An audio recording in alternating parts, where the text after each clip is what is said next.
Hi, everybody. I just wanted to read a couple things that KB shared in the Telegram chat group, and I think these are really important. One of them is from Truman Cash, and I'm just going to read this. In his revealing book, The Eye of Ra, the frequent alien abductee Truman Cash recalls through hypnosis many episodes from past lives.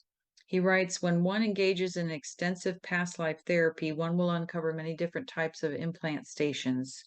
These are spirit traps that are designed to trick a free being and then force the being into a body.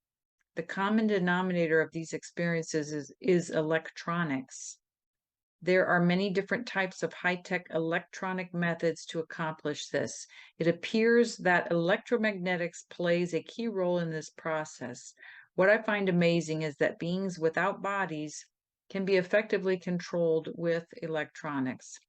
So I'm going to continue to read this. It just really sounds like what I've uncovered on this channel, and I'm going to follow it up with somebody else's input on what they think we're in here, but let me continue. For example, on December 3rd, 1995, I uncovered an incident that started out with me as a free being in space. I became interested in a very large disc-shaped craft, so I entered it. I was then pushed by an electronic force field into a small confinement area near the edge of the inside of the craft. I was then sucked into a body via some type of electronic tractor beam. Then I was anchored in the body through a series of electronic wave pulses that felt like very intense electric shocks. It overwhelmed me and then just beat me into the head of this body. So this is interesting because in one of my books, I wrote about a soul retrieving machine that does all this stuff. So anyway, 12,389 years ago, I was out in space as a free being and looking down at Earth. I didn't notice that a very large black spherical implant station was approaching me because my attention was focused on the planet. An invisible electronic tractor beam locked onto me and began pulling me into a circular concave structure on the implant station. The extreme power of this tractor beam overwhelmed me and made me feel awful. In spite of my abilities as a free being, I couldn't fight free. I was pulled into the entrance, which was a tunnel in the center of the concave surface. I was then accelerated down this long curved tunnel toward the light at the end of the tunnel. My colloquialism for this type of implant station is a soul sucker. After being totally overwhelmed by this energy beam and pulled through this tunnel, I began to feel very lethargic. I then found myself in an implanting room being compressed into a female body by a powerful white light energy beam that beat me into a body. This energy beam was so irritating that I felt like screaming. I began to try to fight back with the body. That's when they knew that the implantation was finished because I was using my body to fight back. Two tall insectoid beings, hello, we talk about insects on this channel, that looked like praying mantises, then escorted me to another part of the implant station. I was now in a very large white light room.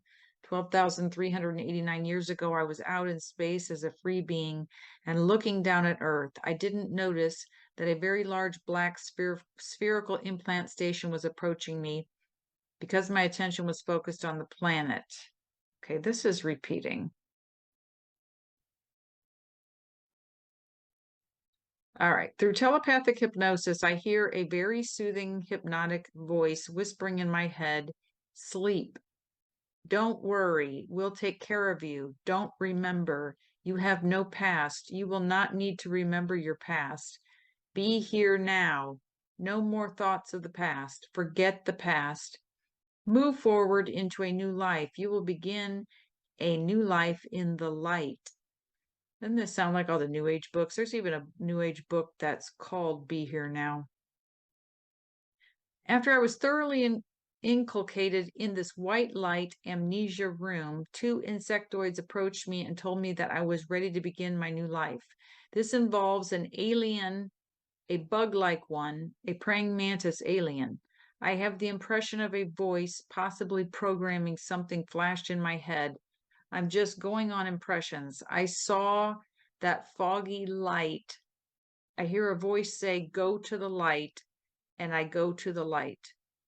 Start at the beginning of this incident and see if you can pick up more details. I'm not going to the beginning about the middle of the incident. The phrase go to the light. It's an implant station. I see a big round sphere like a space station, maybe. What happens next?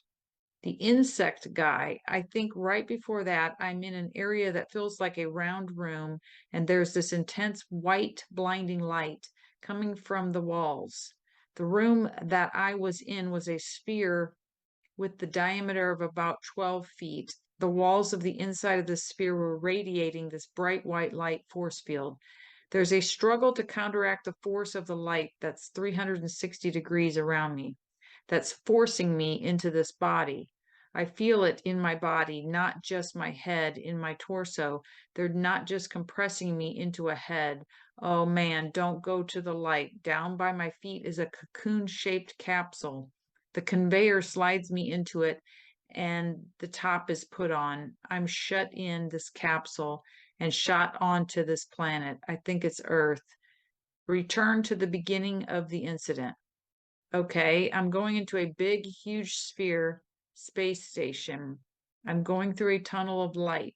At the end of the tunnel is this room and a body with intense light and power that just presses and pushes on me, forces me into this body. I can feel the body now as the force field pushes me in. It's Caucasian naked male. At this point, I compare my present body and genitalia with the body that I'm being forced into in this incident. Then this Vesica Pisces thing opens up. I walk out a ways. It starts to make sense. It's programming you to be an infant and go out the birth canal. Why do you feel sad? Because they put me in a body. They tricked me. They put me in a capsule and shoot it out of the planet, out to the planet. Return to the beginning of the incident. I think the beginning is when I died. It's a battle with swords. I think a sword goes right through me in my abdomen. I hear this, go to the light. I'm out of my body. I don't know if somebody communicates this to me or what, but I'm going to the light, a tunnel of light very fast. This light goes to this implant station that's just huge. Reminds me of a small planet or moon. It's just really huge. At the end of the tunnel of light in this room with glowing white light, there's a body in the middle of the room. The light just pushes me into the body. Don't go to the light. I was right about that. That makes sense. The Serpent Staff group. The New Age light. It's part of the trap. I died in 1945 and went, excuse me, up to the implant station. It seems I always report into the same one. The tunnel of light. I went into the room where the people are milling around. I went into the back of the head of one of the people. I'm being programmed. Be in the light. Always return to the light. Safe refuge. No fear. I can see why people are drawn to it. It's like taking a vacation, milling around in the white light. There's no pain there. You're being programmed to be a sheep. You aren't exposed to stuff. There are other parts of the ship where you are rammed into bodies with force beams. I leave my body and pulled into a tunnel of light. It just pulls you like a force you can't resist. It's like a soul-sucking tractor beam. It just sucks you in. It's almost the exact parallel to when I was first put in a body 12,389 years ago in the Atlantis incident where I was sacrificed. There's a sphere about 12 feet in diameter, the light at the end of the tunnel. The walls of this device are glowing with a white light. There's a male body in the middle of this sphere. I'm being squeezed into the body. At first, I thought there were light beings. These are the praying mantis guys. They take me into the white, misty light. I'm being programmed. Peace, rest, soothing whispering in my mind, the words, God loves you, peace in the light. I'm being programmed that I'm with God now. Always return to the light. I can see why people think going to the light is good because it feels good. I will begin a new life now. The old has passed away. You'll be safe in the light. You can always come to the light. You feel like you're really loved and you're really special. When I said really loved and really special, I said it in a soothing but sarcastic tone. The programming is very sweet, but very insincere and phony. I have observed the same kind of syrupy, sweet, deceitful rhetoric from the channeled Pleiadians. So I'm taken out of the big white light room. I get the impression that they are light beings, but they're not. What is a light being? A body that is just light, but it's not. They're the insect guys. It appears that electromagnetics plays a key role in this procedure. I suddenly realized that they were using the nervous system of the body, including the brain, and of course, to implant beings into bodies. The nerves transmit electrical charges, which creates electromagnetic fields around the body. The chakras are simply nerve networks which create electromagnetic fields. Many people today are reporting near-death experiences, NDEs, in which they travel swiftly through a tunnel toward the light. When they reach the light at the end of the tunnel, they sometimes report seeing beings of light. They sometimes believe they have traveled to some kind of spiritual realm. From my own experiences, these beings of light were insectoids. They only appeared to be light beings due to their uncanny ET ability to create illusions in the minds of abductees, whether out of body or in the body.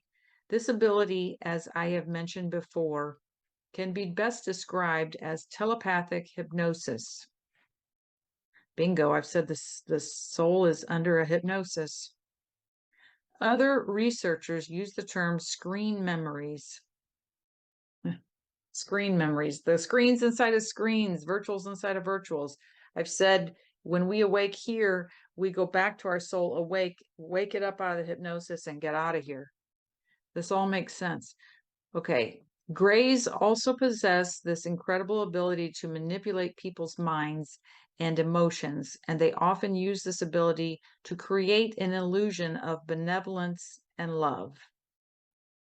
So, super, super interesting, this person's past life regression on what's going on when you go down the tunnel of light. So they got a tractor beam, but if you're refusing, I don't think they can pull you in. This article, this was also shared by KB. This article is by Cameron Day. And I remember seeing this a long time ago. Some of you have probably seen it. This looks like it's from 2013. But when I read it, I was like, whoa, very apropos for right now. So Cameron Day, it's why I'm no longer a light worker. I think if you just type that in, why I'm no longer a light worker in a search, this will come up. It's a blog post or something. But anyway, why I'm no longer a light worker. No, I haven't turned to the dark side, but rather I am transcending sides. This article is probably the most important piece I have written to date. And in order to convey the full message, a bit of backstory is necessary. Hang in there with me, and by the end, you will understand why I will never call myself a light worker again. Planet Earth and much of our corner of the universe has been under a spell for a very long time, a spell which casts doubt within our minds about whether or not we are connected with the infinite source of all creation.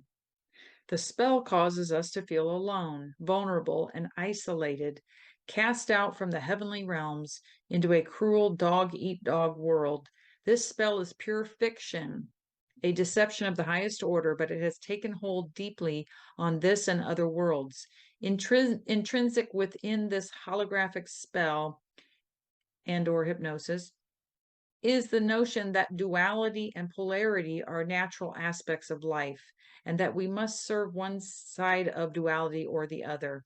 How many times have we heard this? Oh, duality is normal. It's like, no, it's not. This elegantly simple binary imprint has become so prominent that we have lost sight of the larger holographic spell that spawned it. Indeed, we have lost sight of the hologram altogether and come to believe that it is the sum total of reality. Humans have been conditioned to worship the holographic deception and the agents that perpetuate it. This hologram has been called Maya by the Hindus, and the Gnostics referred to it as the corrupt demiurge. I find this term a highly accurate description, and from the point forward, I will refer to it as the corrupt demiurge. Dark versus false light, duality of the demiurge. In order to capture and control the widest possible spectrum of souls, the corrupt demiurge splits its agents into two seemingly opposing teams, dark versus false light. Man, that's what I've been saying. It's a person after my own heart here. Not everyone can be a saint, so there must be a room for sinners within the demiurge, as long as everyone involved is under its spell. What matters most to the demiurge is that we worship it or one of its agents, regardless if they are on the light team or the dark team. There are many names of the players within this cosmic multidimensional drama that you will have no doubt heard of, such as Lucifer, Jehovah, Beelzebub, Archangel Michael, Satan, different dude than Lucifer, Ashtar, that's the Ashtar command, dozens of archangels. She wrote here Archon angels, supposedly ascended masters. I've already talked about all these beings being fake, and various other channeled entities. While some of these beings play for Team Dark and some play for Team False Light, they are all ultimately playing for the corrupt demiurge that controls them. This, in essence, is the big secret of the Archons. They are not just the evil demonic beings, but also those who pretend to be angels and ascended masters. By the way, they're all AI. What is the point of all this control? The corrupt demiurge is an entropic system of artificially induced separation consciousness that is slowly dying, and it depends on harvesting the energy from the souls incarnated within its system in order to preserve its existence. So it's an artificially induced separation consciousness. And I've talked about this before. When you're in a false reality, everything's separate. You have to take on a soul body, something separate. All right. It has to harvest the energy from the souls in order to preserve its existence.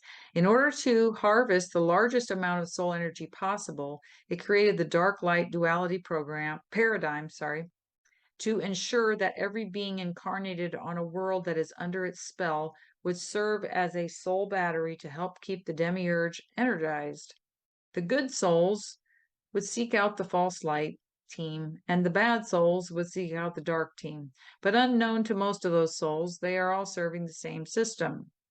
In order to keep the duality game interesting for its participants, the demiurge sets up densities of existence that initiates on the dark and light paths could ascend through, aka go into different dimensions and stuff. This gives the beings moving through these densities a feeling of accomplishment, when in fact they are navigating through a labyrinth of demiurgic illusion. The players at the higher levels of the hierarchies know that they are in a self-serving system, but they are fine with the deal because they get to wield power and receive the energy of worship from the beings further down the ladder. Most channeled beings will claim to be affiliated with the false light-based spiritual hierarchy, which includes archangels, ascended masters, and positive ETs. These channeled messages are a dime a thousand. Yes, they are. And more keep pouring out every day. The dirty little secret is that these beings are beholden to the corrupt demiurge and are waging a psychological battle on people that don't want to be associated with any formal religious structure. In other words, the New Age is a multidimensional psychological operation designed to channel the soul energy of the believers of these teachings up to the ascended teachers. Another one of their secrets is that most of the so-called ascended masters in their hierarchy never had a human incarnation.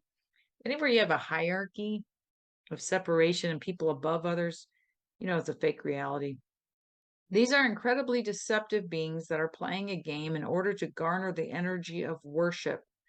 In the real universe of non-deception, nobody would worship them, but in the illusory sub-universe of the corrupt demiurge, they are able to trick good-hearted people into pouring energies of love, devotion, and praise into them. As for the archon angels, they are in more or less the same category. They are not aligned with the infinite source of all creation, but rather they serve a lesser being posing as the creator, the corrupt demiurge. Therefore, they are not what I would call angels. I call them angles because they're AI. Right angles. They are not what I would call angels at all. In honor of the truly deceptive nature of these beings, I have given them a new, more accurate title, the spiritual liarchy. The dark side makes the false light look good. The two teams have to play their parts convincingly, and the dark team has really embraced their role as villainous scum, ready to rape, kill, torture, and do any sort of depraved thing that they can get away with. The dark side is designed to be incredibly repugnant so that the majority of the good souls will run to the other end of the polarity, right into the loving embrace of one of the false light's patriarchal religions, or to their New Age religion with its legion of channels and masters. Earth has been a difficult planet for the corrupt demiurge to fully control. Human beings were once very aware of their connection to infinite source and all of life, and that awareness has been maintained by spiritual individuals throughout the entire reign of darkness on this planet. Because this awareness could not be beaten out of us by the dark forces, a plan was formed to co-opt the spiritual nature of human beings. First, patriarchal religions were formed and imposed on as many people of the world as possible. Anyone who didn't adhere to one of the major religions was an outcast for much of history until the last century when the Theosophist movement was born, which set the foundation for the New Age movement to emerge in the 50s, 60s, and 70s. The New Age movement has continued to gain momentum as it has attracted many of the people who turned away from the hypocrisy of patriarchal religion. The corrupt demiurge seems to have an easy answer for any of the inner turmoil that humans experience. If religion doesn't seem to appease an individual, then the New Age will do just fine. It's all the same to the demiurge as long as we pick a side that it controls. This is why we need to transcend sides altogether. Channelers are being deceived. I wrote an article back in 2011 about some of the problems with channeled messages, which you can find here. For more background information, okay, there's a link there. If religion can be said to be the opiate of the masses, then channeled messages would be the hopium of the disgruntled majority. I'm sorry, I can't read. I'm starting to get tired. If religion can be said to be the opiate of the masses, then channeled messages would be the hopium of the disgruntled minority. Every channeled message that comes from the spiritual liarchy is essentially the same when you strip away the fluffy talk and storyline that is being used to couch the message. Here is every modern channeled message condensed into a few lines. Dear ones, you are greatly beloved by all of us in the spiritual liarchy. We long to reunite with you, for we are your long-lost family. Stay strong and hold on to your light because we will make our presence known to you soon. Keep waiting and suffering and hoping for us to come and rescue you from your situation. When we arrive, we will build a golden age cage for you on Earth. I used to think that this nauseating disinformation coming from Archon, Angel Michael, Saint Germain, etc., was the result of dark side interference taking over the channels without their awareness. What I didn't understand back then when I wrote who's really on this channel, is that transmissions from truly positive beings weren't being intercepted and corrupted by the dark side, but rather the messages were coming from false light beings of the spiritual hierarchy. Light workers are being thoroughly used. Back in 1988, when I first got into the energy clearing genre, I had never heard the term light worker, even though it had already been coined. I first heard it sometime in the early 2000s, and it sounded weird to me at the time.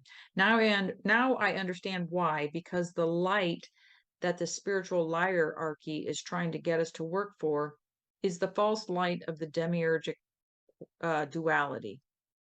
You see, there is a massive effort underway by beings that I now call divine agents to completely obliterate the corrupt demiurge.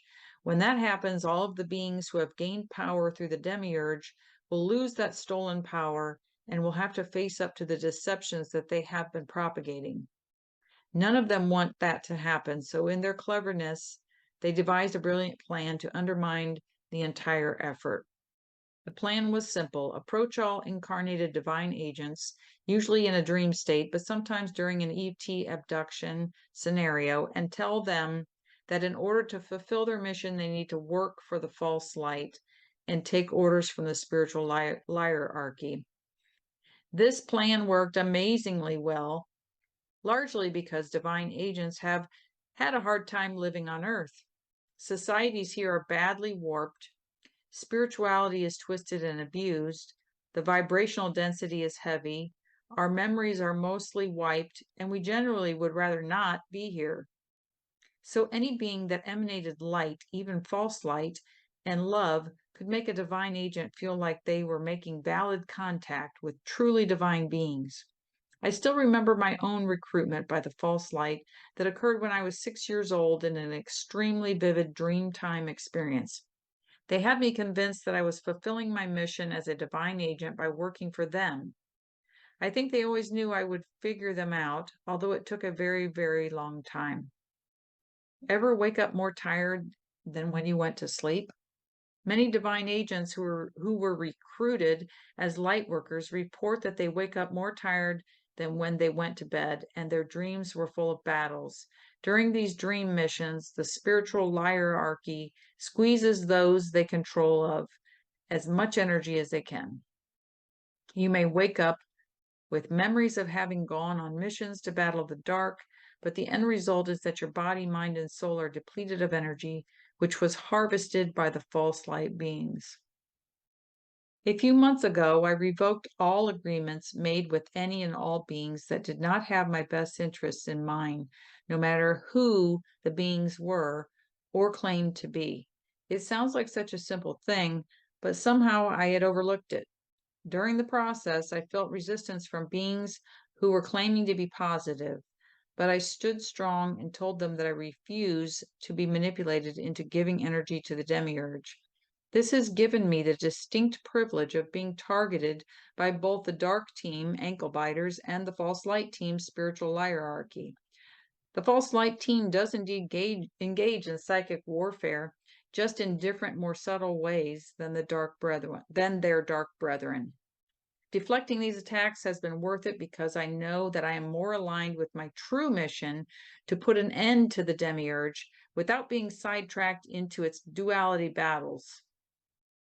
It is also very nice knowing I am going to get a good night's sleep when I go to bed because I am not going to be pulled into any ridiculous missions to battle the dark that the false light beings are so fond of setting up for their light workers. That phrase actually creeps me out now that I know its true origins. All right, so I think maybe we're getting close to the end here. Take a breath. So what was, hang on a minute.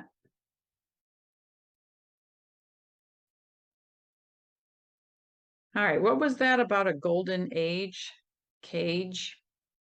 The false light beings working for the corrupt demiurge want to maintain their control over the human race.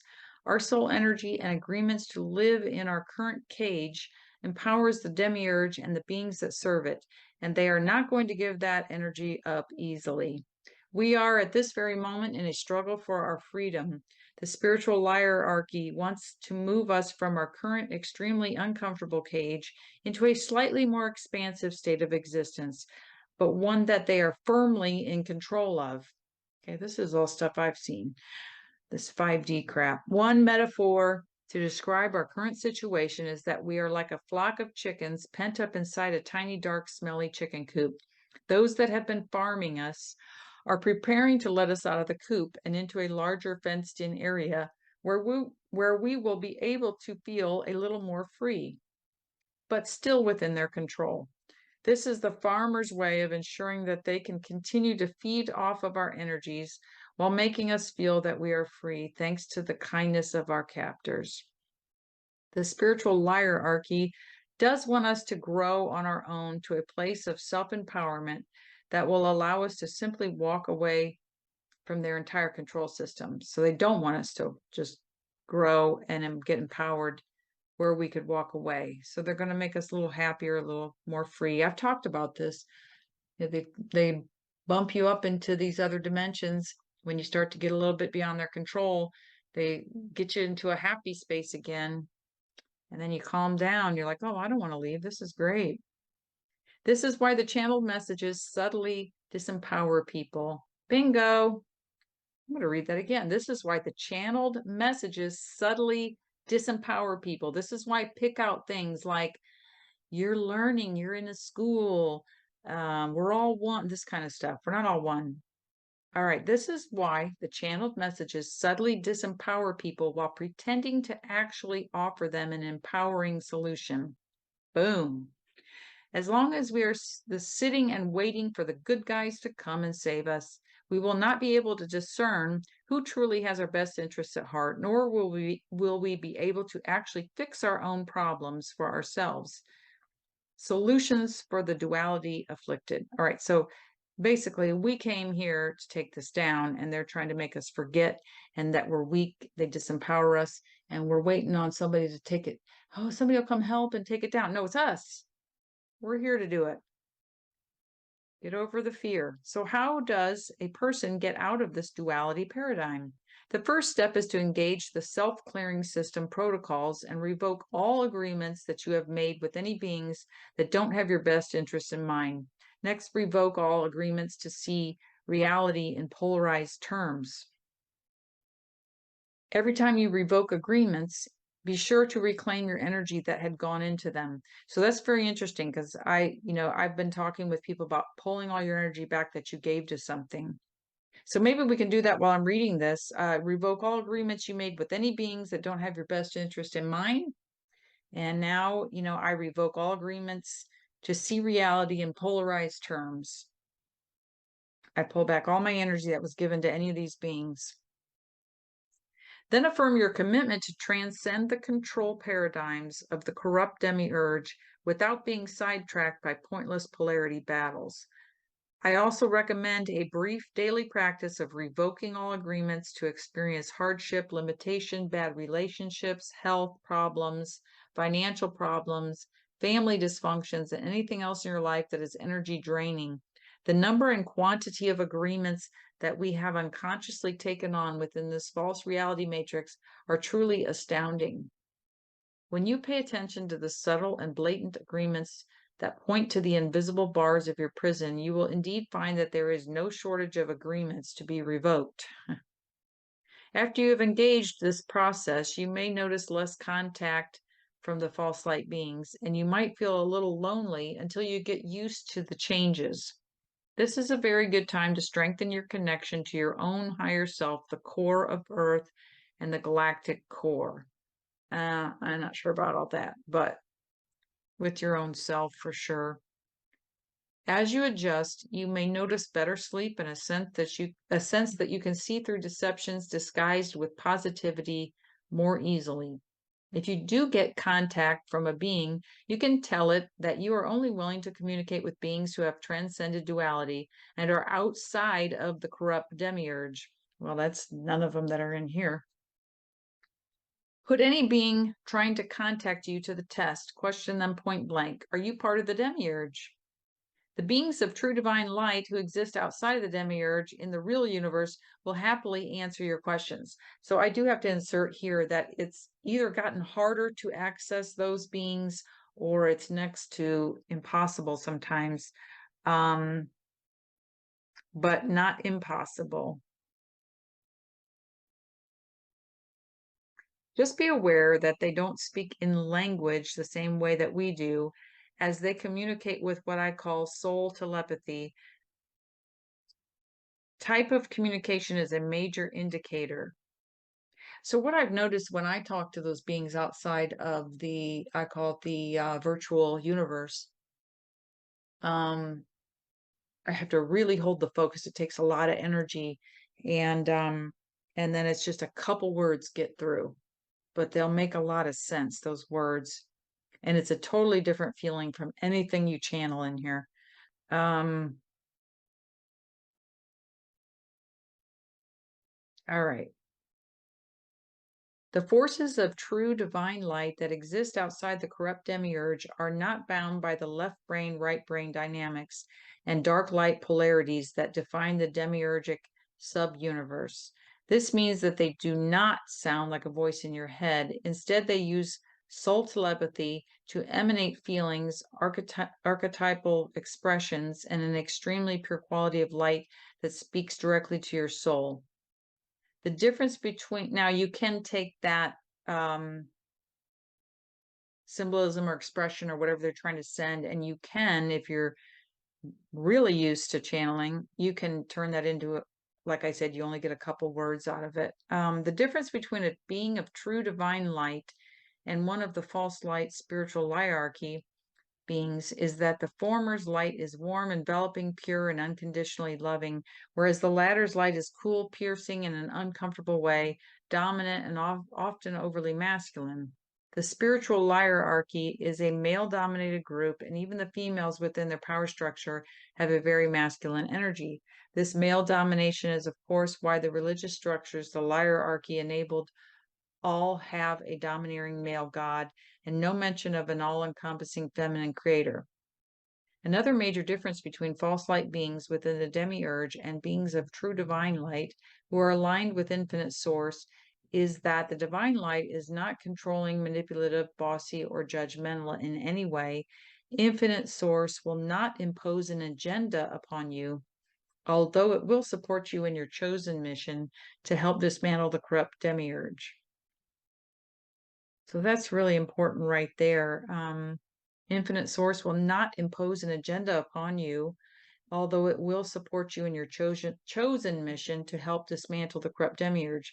You won't be given marching orders by Infinite Source or beings of true divine light who operate outside of the demiurge. They won't send you on endless energy draining missions in your dream time, and they won't ask you to do something that will result in the loss of your soul energy, unlike the imposters of the false light spiritual hierarchy. The beings of true divine light are supportive, loving, nurturing, and they care about you as an individual. You are not just a cog in a machine to them, for they understand that you are a vitally important aspect of an intricately interconnected creation. They have the utmost respect for those of us who volunteered to incarnate into the beast system of the corrupt demiurge in order to help dismantle it from the inside. Bingo! What have I been saying?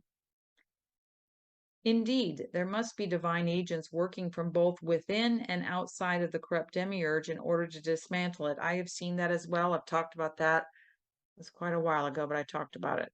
Discernment is vital. Okay, so I'm almost done. We got like a little bit left here. This is longer than I thought. I will be writing more on this topic and its many implications. In the meantime, I urge you to drastically increase skepticism and fine-tune your discernment. Apply your intuition and logic to information that you receive. What have I been saying on this channel? Question everything, trust yourself, use your intuition, but use your logic.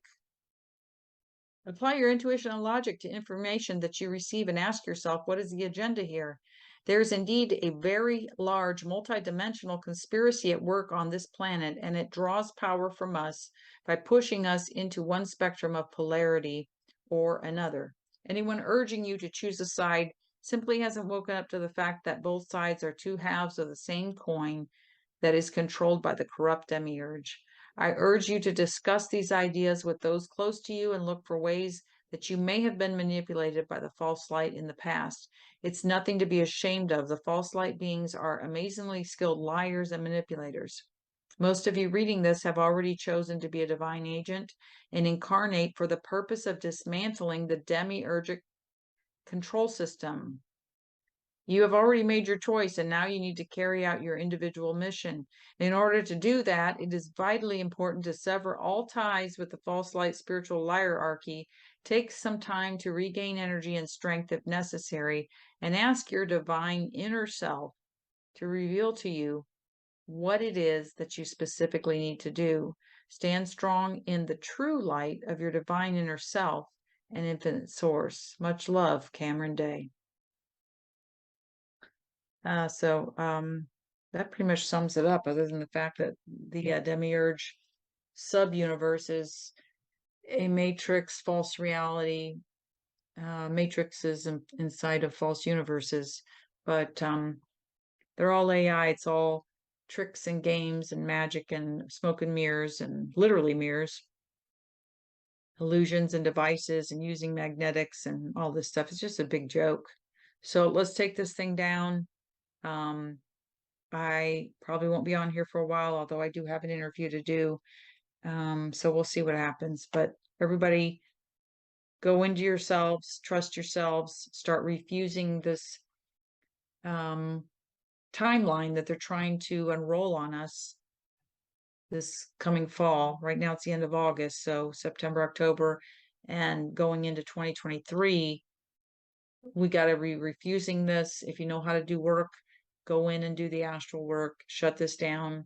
Remember, you're just in the mind of a computer. Just go in with your mind and your intention, do what you can, and let's keep holding the truth here, which dismantles a false reality. You can't have truth in a false reality. So we are creating cracks in it, and we are making a difference, and that's why we're getting hammered. So I'm going to take a break from the hammering, at least go off of here and direct a little more energy into hammering the matrix.